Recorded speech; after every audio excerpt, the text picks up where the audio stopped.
하나님 말씀은 신약 성경 두 군데를 보겠습니다. 먼저 요한복음 6장 53절부터 58절을 보고요. 이어서 고린도전서 11장 23절부터 29절까지를 보겠습니다. 한 절씩 제가 한 절, 여러분이 한 절 교독합니다. 예수께서 이르시되 내가 진실로 진실로 너희에게 이르노니 인자의 살을 먹지 아니하고 인자의 피를 마시지 아니하면 너희 속에 생명이 없느니라.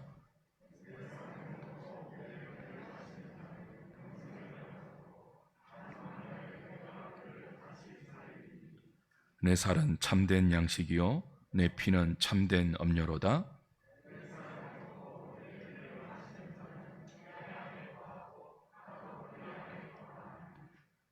살아계신 아버지께서 나를 보내심에 내가 아버지로 말미암아 사는 것 같이 나를 먹는 그 사람도 나로 말미암아 살리라.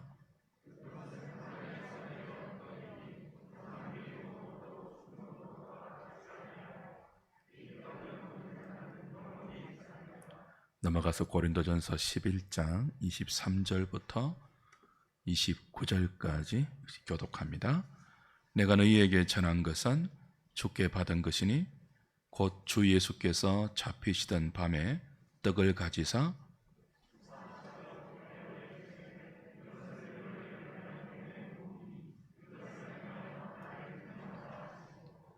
식후에 또한 그와 같이 잔을 가지시고 이르시되 이 잔은 내 피로 세운 새 언약이니 이것을 행하여 마실 때마다 나를 기념하라 하셨으니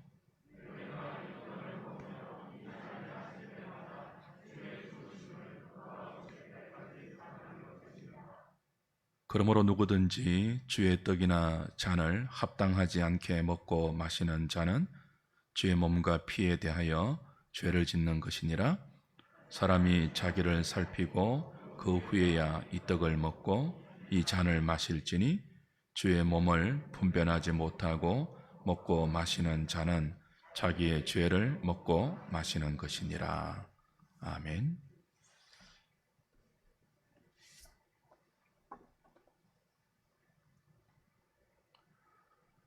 오늘은 2022년 전반기 감사주일로 지키고 있습니다.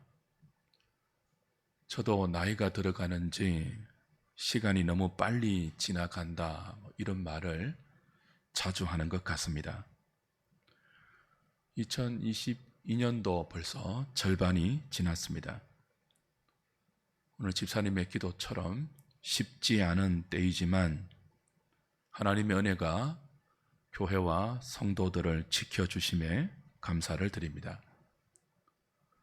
혹 우리 가운데 고달프고 어려운 형편으로 감사가 힘든 지체가 있다면 오늘 감사주의를 보내면서 하나님의 위로를 경험하시고 감사를 회복하는 은혜의 기회가 될 수 있기를 바랍니다. 성경은 우리를 향한 하나님의 사랑을 여러 표현으로 설명합니다. 그 중에 하나 너희들을 먹인다 하는 표현이 있어요. 하나님께서 우리를 먹이십니다. 우리의 먹을 양식, 입을 옷, 마실 물, 살아갈 수 있는 환경을 책임지신다는 뜻이죠. 근데 하나님께서 우리를 먹이시는 분이라고 성경이 말할 때 단지 우리의 육신의 필요를 공급하시는 그 의미만 있는 것이 아니죠. 하나님께서 우리를 먹이신다는 이 말씀 안에는 하나님 자신을 우리의 양식으로 주신다는 더 깊은 뜻이 내포되어 있습니다. 오늘 함께 읽은 요한복음 6장은 오병이어의 기적이 기록되어 있죠. 예수님께서 오병이어의 기적으로 남자만 5,000명이 넘는 무리들을 배불리 먹고 남기셨습니다. 그 기적을 베푼 후에 의미를 풀어서 설명해 주시는데요. 내가 방금 베풀었던 이 오병이어의 기적의 의미는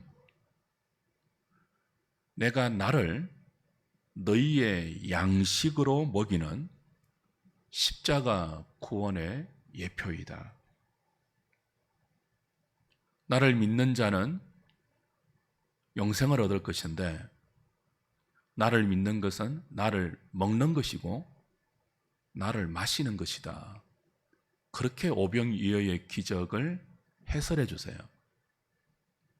그 오병이어의 기적이 어떤 뜻이라고요? 십자가에서 자신을 생명의 양식으로 내어주시는 그 십자가 은혜의 예표인데 이 예표를 보여주시면서 나를 믿는 자는 곧 나를 먹는 자다. 나를 믿는 자는 곧 나를 마시는 자다. 그렇게 설명하신다는 말이죠. 구원은 그리스도의 십자가와 부활로 베푸신 대속의 은혜를 믿을 때부터 우리에게 시작됩니다. 이렇게 예수 믿는 믿음을 다른 말로 뭐라 한다고요? 예수 먹는 거예요. 예수 믿는 것이 뭐라고요? 예수님 먹는 거예요. 요한복음 6장이 그렇게 설명해요.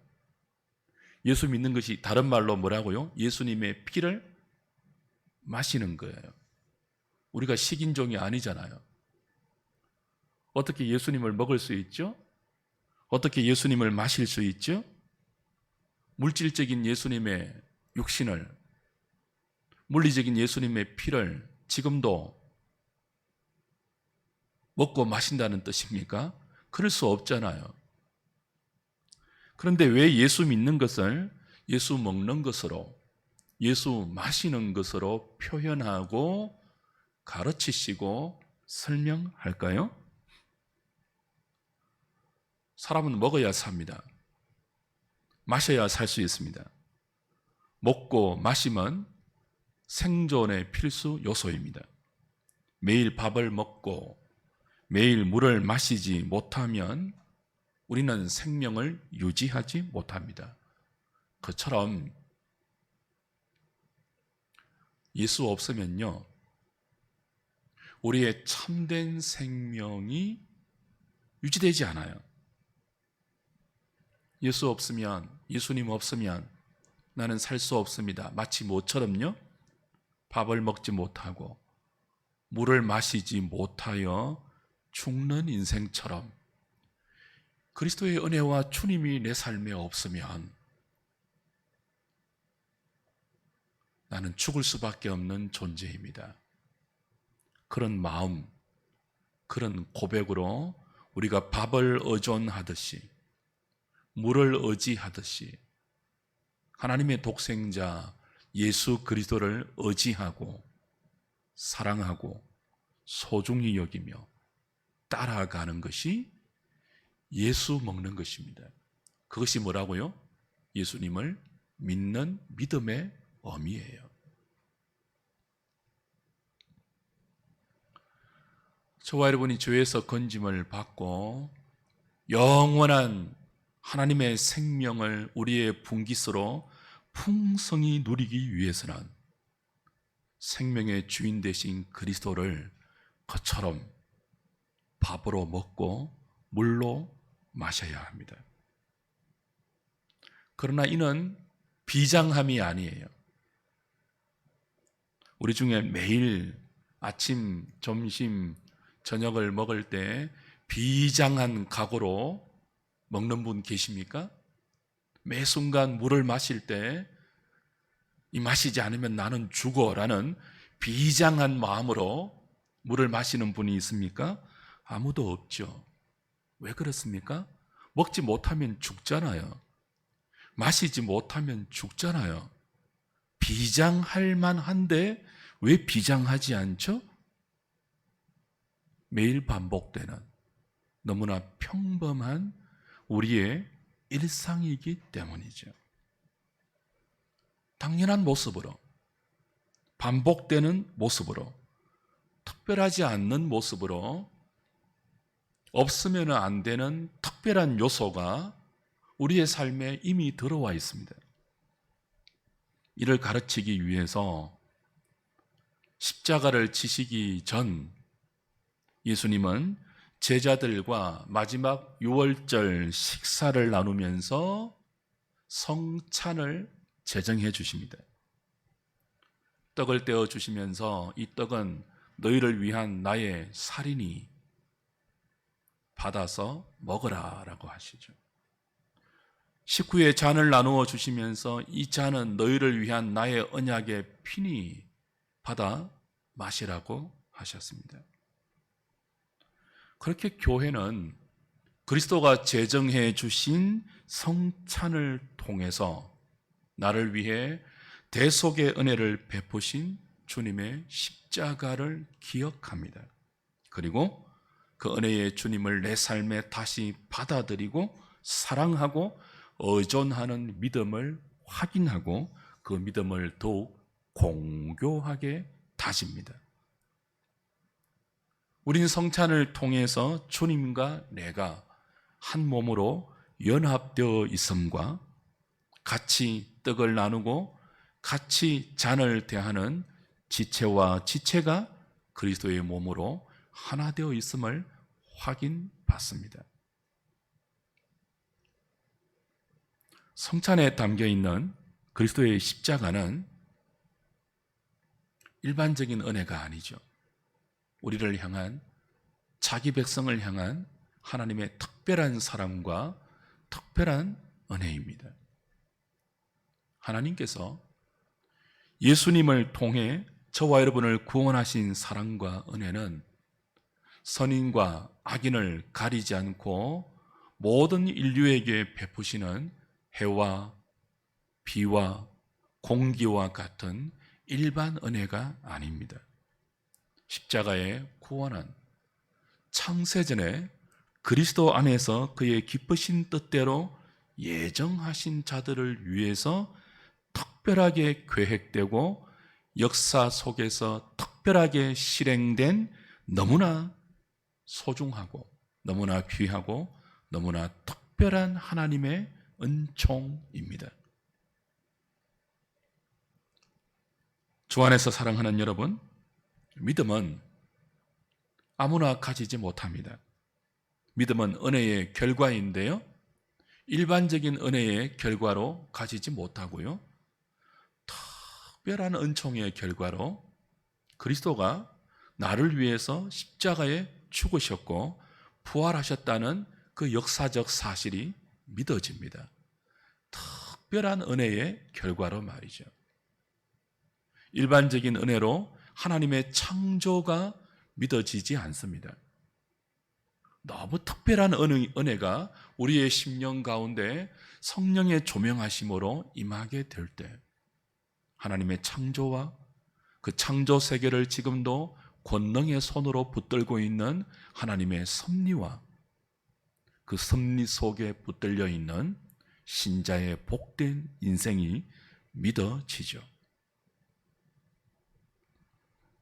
그런데 이 특별한 구원의 은혜를 주님은 가장 일반적이고 가장 보편적인 먹고 마시는 우리 매일의 일상의 식사라는 모습에 담아서 성찬이라는 은혜의 방편으로 교회에 주셨습니다.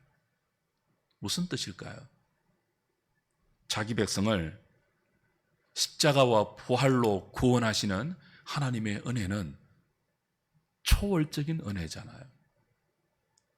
그런데 이 초월적인 방법으로 자기 백성을 구원하신 하나님의 특별하신 사랑과 은혜가 우리 각자에게 성령으로 적용될 때는요, 초월적인 모습으로 적용되지 않습니다.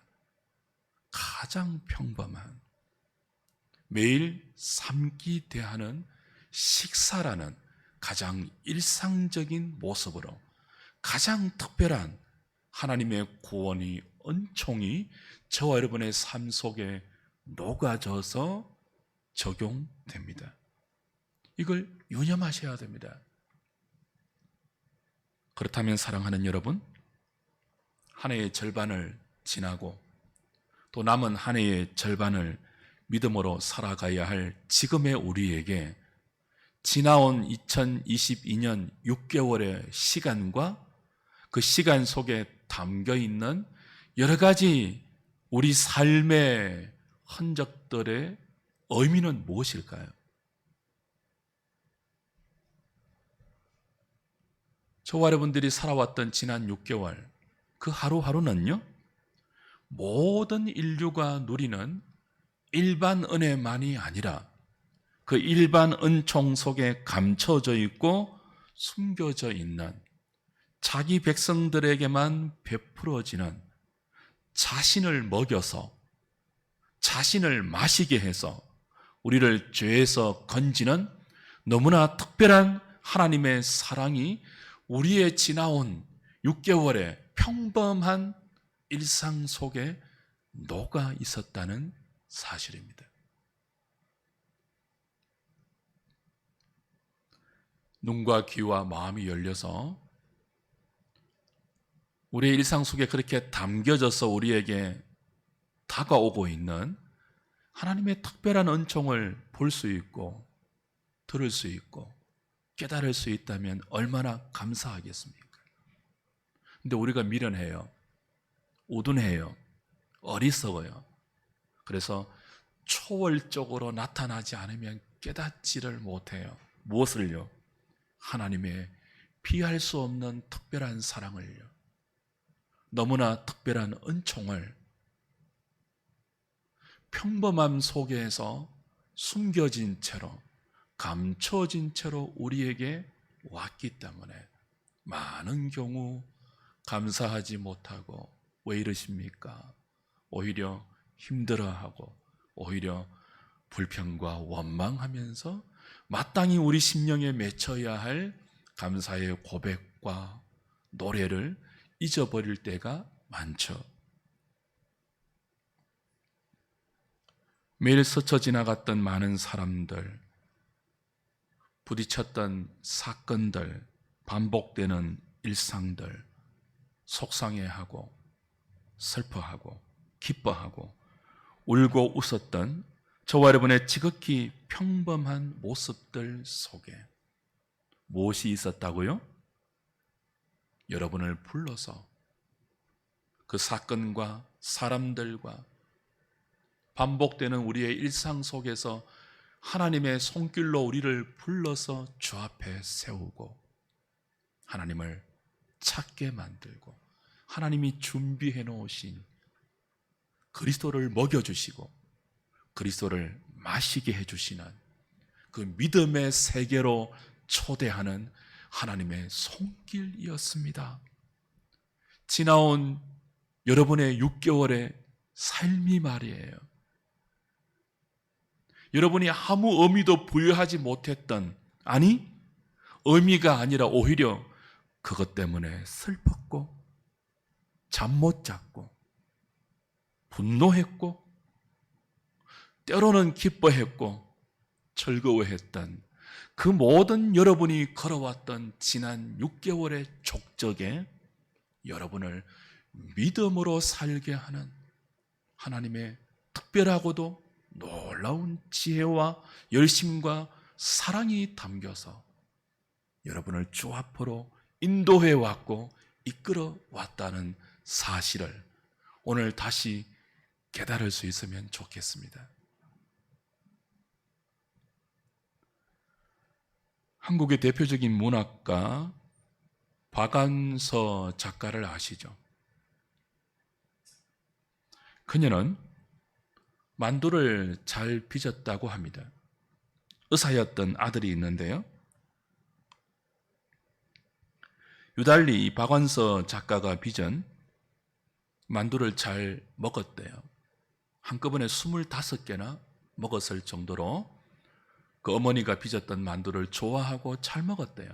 그래서 가족들이 이 아들에게 별명을 붙였는데 만두 박사 그렇게 붙였대요. 박완서는 그 아들 때문에 만두 빚는 일이 번거롭잖아요. 쉽지는 않잖아요. 피도 준비해야 되고 속도 준비해야 되고 만들어야 되고 쪄야 되고, 그죠?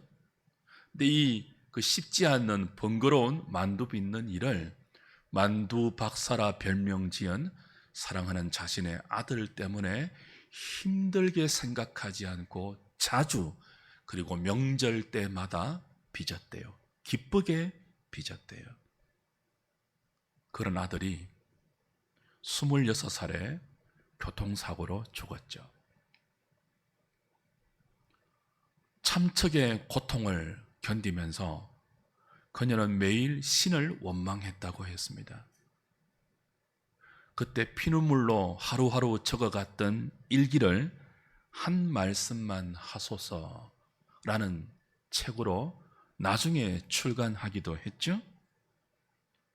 이 박완서 작가의 딸도 수필가인데요. 호원숙이라고 하죠. 이런 고백을 했습니다. 나는 엄마의 일기를 볼 수가 없었다. 그 일기 속에 담겨 있는 아들을 잃은 고통을 이겨내는 엄마의 슬픔이 너무 크고 너무 서글퍼서 그 엄마의 일기를 잘 보지 않는다. 그 일기를 보는 순간 미쳐버리지 못하는 정신의 명료함을 탓했던 그 시절의 고통과 아픔이 고스란히 되살아나는 것 같아서 볼 수가 없었다. 그렇게 고백했습니다. 그러면서 그 시절, 그 참척의 고통을 느끼며 신을 원망하며 하루하루 일기를 써갔던 그 시절에 어머니 박완서를 이렇게 기억했습니다.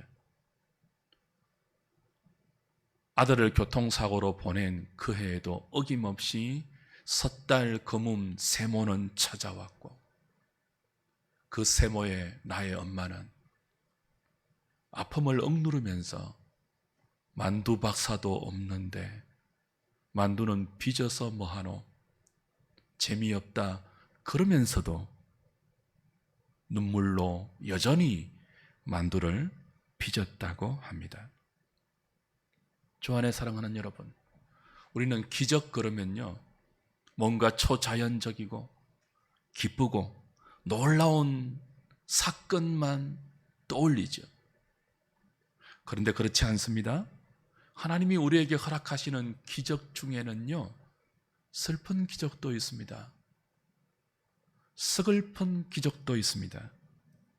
만두 박사인 아들이 죽고 없어도 만두를 빚었던 작가, 견딜 수 없는 슬픔 속에서도 다시 일상을 살아가고 있는 수많은 인생들, 하나님을 원망하면서도 하나님께서 맡기신 자신의 삶을 다시 살아가고 있는 수많은 주의 백성들, 그 또한 하나님께서 우리를 인도해 가시는 기적이죠.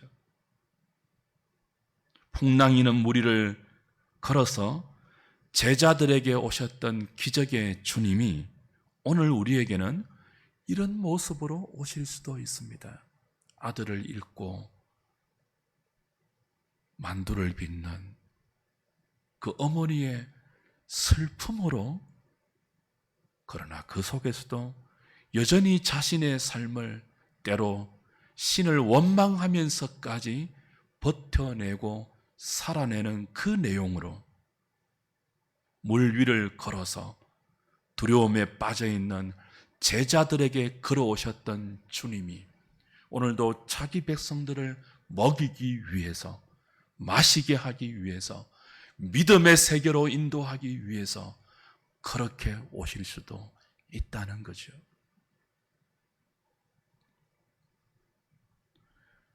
그러니 가만히 생각해 보십시오. 여러분에게 참아내기 힘들었던 고통의 시간이 있었습니까? 여러분을 견디기 힘들게 만든, 대하기 어려운 사람이 있었습니까? 잠들지 못했던 인고의 밤이 있었습니까? 그 사람들, 그 고통, 그 슬픔이 나를 그리스도에게 이끄는 하나님의 특별한 손길이라고 생각해 보십시오. 때로 내 힘과 내 능력으로 도무지 해내지 못했던 일들을 해내는 기쁨을 맛본 적이 있습니까? 때로 예상치 못했던 행운이라 부를 수밖에 없었던 예상 밖의 기쁨을 누린 적이 있습니까? 그 또한 여러분을 하나님께로 돌이키게 하는, 믿음의 세계로 더 깊이 들어오게 하는 특별한, 아주 특별한 하나님의 손길이라고 생각해 보신 적이 있습니까? 우리가 미련해서요, 슬픔이 오면 원망하고 기쁜 일을 만나면 내가 잘나서 그런 줄 압니다. 그러나 신자의 일생에 허락되는 모든 평범한 일상에 뭐가 담겨 있다고요? 저와 여러분을 믿음으로 이끄는, 당신을 우리에게 먹이시고 마시게 하는 하나님의 특별한 섭리, 특별한 인도, 특별한 보호, 특별한 가르침이 그 안에 다 담겨 있고 다 녹아 있습니다. 연약하고 어리석고 미련하고 우둔해서 잘 깨닫지 못하는 우리를 하나님께서 아시고 그걸 깨닫게 하시고 보게 하시고 듣게 하시고 느끼게 할 수 있도록 교회의 은혜의 방편을 허락하셨습니다. 그래서 이렇게 예배로 모일 때마다 우린 은혜의 방편인 말씀을 듣고요, 믿음으로 기도하면서 우리가 지난 한 주간 살아왔던, 지난 세월 지나왔던 모든 삶의 족적들을 하나님이 베푸신 특별한 사랑의 의미가 담겨 있었음을 확인하고 불평과 원망을 감사와 노래로 바꾸죠. 그 시간이 예배입니다.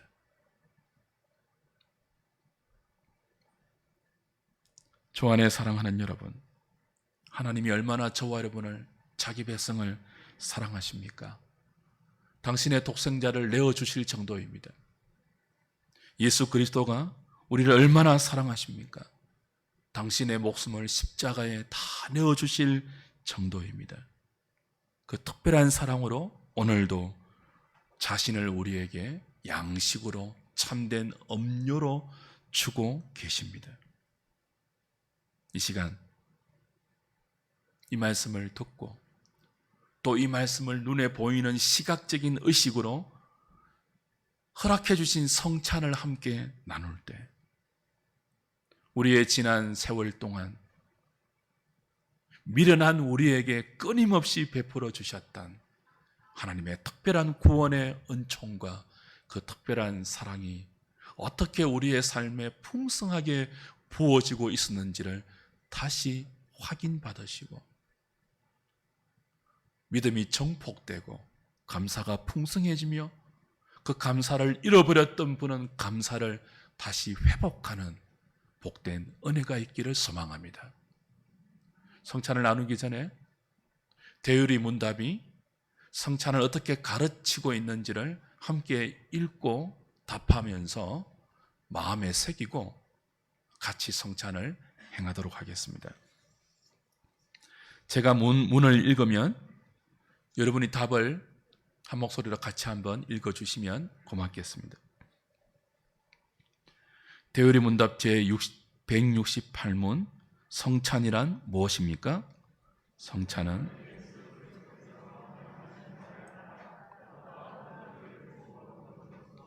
그분의 죽으심을 보여주는 신약의 성례입니다.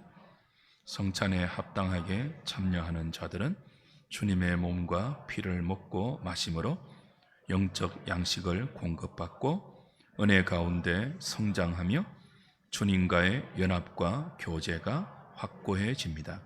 성찬은 감사와 헌신뿐만 아니라 신비롭게 한 몸에 지체된 그들이 서로 사랑하고 교제함을 입증하고 새롭게 하는 것입니다.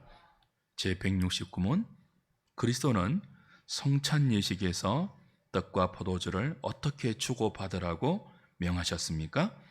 그리스도는 자신의 말씀에 사역자들에게 명하시기를 성찬 예식을 시행할 때는 성찬 제정에 관한 말씀과 감사와 기도로 떡과 포도주를 일반적인 용도로부터 구별하고 떡을 취하여 뗀 후 떡과 포도주를 성찬을 받는 사람들에게 나누어 주라고 하셨습니다.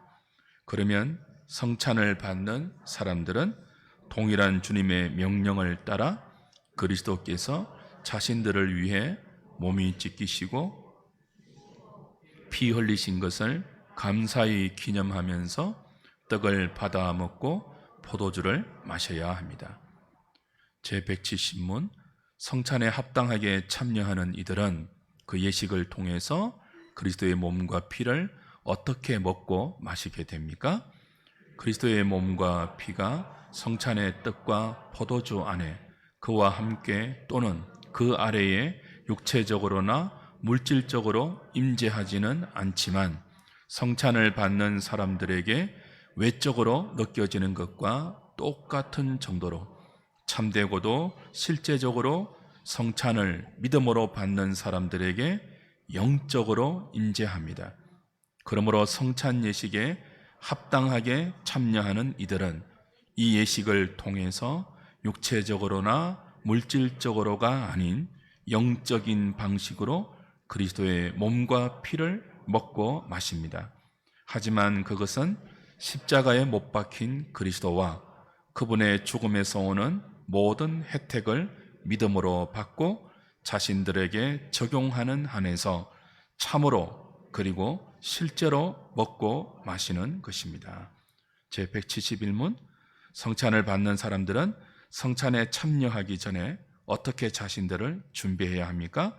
성찬의 성례를 받는 사람들은 성찬에 참여하기 전에 성찬을 위해 다음과 같이 자신들을 준비해야 합니다. 자신들이 그리스도 안에 있는지에 대해, 자신들의 죄와 부족함에 대해, 자신들의 지식과 믿음, 회개, 하나님과 형제들에 대한 사랑, 모든 사람에 대한 긍휼, 잘못한 이들에 대한 용서의 진실성과 분량에 대해, 그리고 그리스도를 향한 자신들의 갈망과 자신들의 새로운 순종에 대해 스스로를 살펴야 합니다.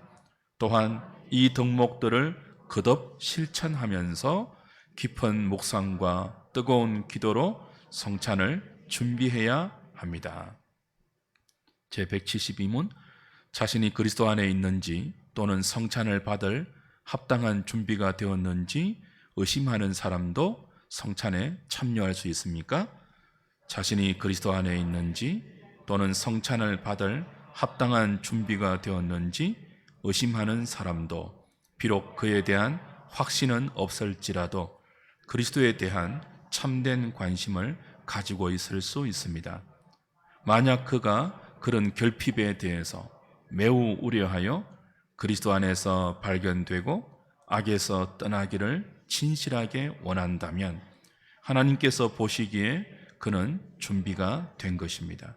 그럴 경우 약하고 의심하는 그리스도인들을 안심시키기 위해서도 약속들이 주어졌고 성례가 제정된 것이기에 그는 자신의 믿음 없음을 슬퍼하면서 그러한 의심을 해결하기 위해 노력해야 합니다. 그렇게 하면서 그는 자신의 믿음을 더욱 강화하기 위해서 성찬에 참여할 수 있으며 반드시 참여해야 합니다. 제173문 믿음을 고백하고 성찬에 참여하기 원하는 이에게 성찬에 참여하지 못하게 할 수 있습니까?